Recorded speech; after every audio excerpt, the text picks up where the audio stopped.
Assalamualaikum warahmatullahi wabarakatuh. Perkenalkan, nama saya Intan Putreja dengan NPM 2311031133. Jadi di sini saya akan menjelaskan mengenai mata kuliah Akuntansi Keuangan Lanjutan kelas C, yaitu materi bab 6, transfer antar perusahaan aset tidak lancar.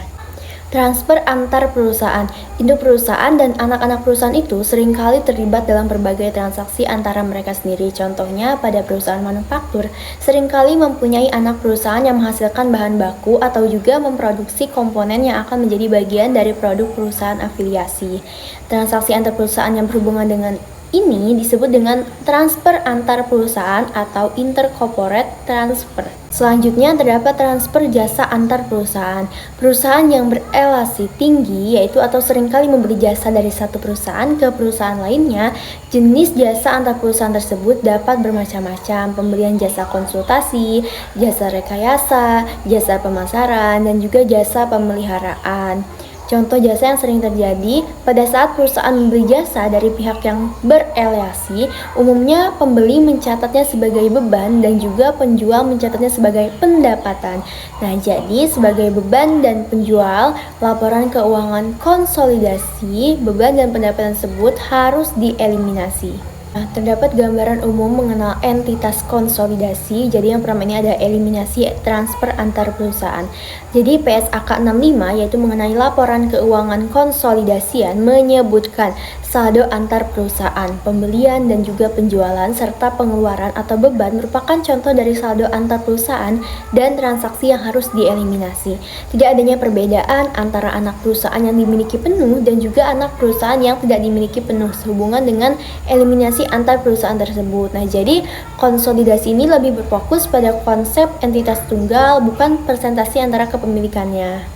Selanjutnya yang kedua terdapat eliminasi laba dan rugi yang belum terrealisasi. Laba dan rugi dari penjualan suatu barang ini ke pihak yang berealisasi umumnya dianggap terrealisasi pada saat penjualan dari perspektif perusahaan penjual. Tetapi untuk tujuan konsolidasi laba tersebut itu tuh belum dianggap terrealisasi sampai terrealisasi. Biasanya melalui penjualan ke pihak yang tidak berealisasi dan juga laba yang belum terrealisasi ini dari transfer antar perusahaan ini disebut sebagai laba antar perusahaan yang belum terrealisasi.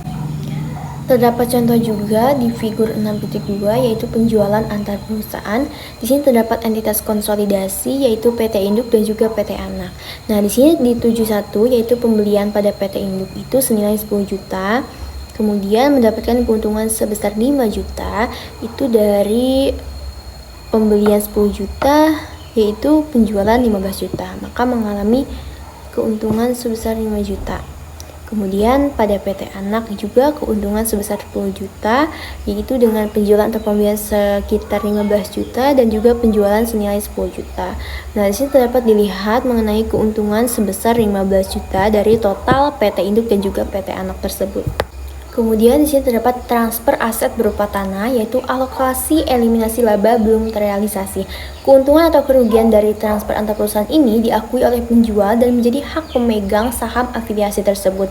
Penjualan yang terjadi dari induk perusahaan ke anak perusahaan disebut penjualan downstream, yaitu setiap keuntungan atau kerugian dari transfer tersebut menjadi hak pemegang saham induk perusahaan. Sedangkan penjualan dari anak perusahaan ke induk perusahaan disebut dengan penjualan upstream, yaitu setiap keuntungan atau kerugian menjadi hak pemegang saham anak perusahaan. Nah, di sini terdapat mengenai asumsi yaitu transfer aset berupa tanah. Diasumsikan PT Induk ini mengakuisisi tanah senilai 20 juta pada tanggal 1 Januari 20X1 sebesar 35 juta. PT Induk mencatat pembelian tanah dan penjualan ke PT Anak dengan ayat zona berikut. Nah, di sini dapat dilihat pada 1 Januari 2020 tanah pada kas yaitu tanah 20 juta dan kas 20 juta. Pada 1 Juli mencatat jurnalnya kas pada pada keuntungan penjualan tanah, kasnya senilai 35 juta, tanahnya 20 juta dan keuntungan penjualan tanah yaitu sekitar 15 juta.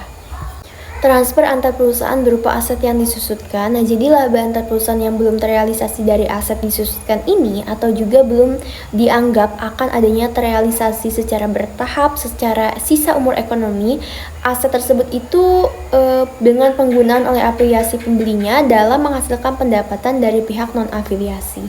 Jumlah penyusutan yang diakui dalam pembukuan perusahaan setiap periode atas aset yang dibeli dari afiliasi berdasarkan pada harga transfer perusahaan, namun dari sudut pandang konsolidasi, penyusutan harus didasarkan pada biaya perolehan aset untuk entitas konsolidasi, yaitu seperti biaya perolehan aset dari pihak yang semula membeli aset tersebut dan juga dari pihak luar. Kemudian ayat jurnal yang dieliminasi adalah akumulasi penyusutan dan juga beban penyusutan.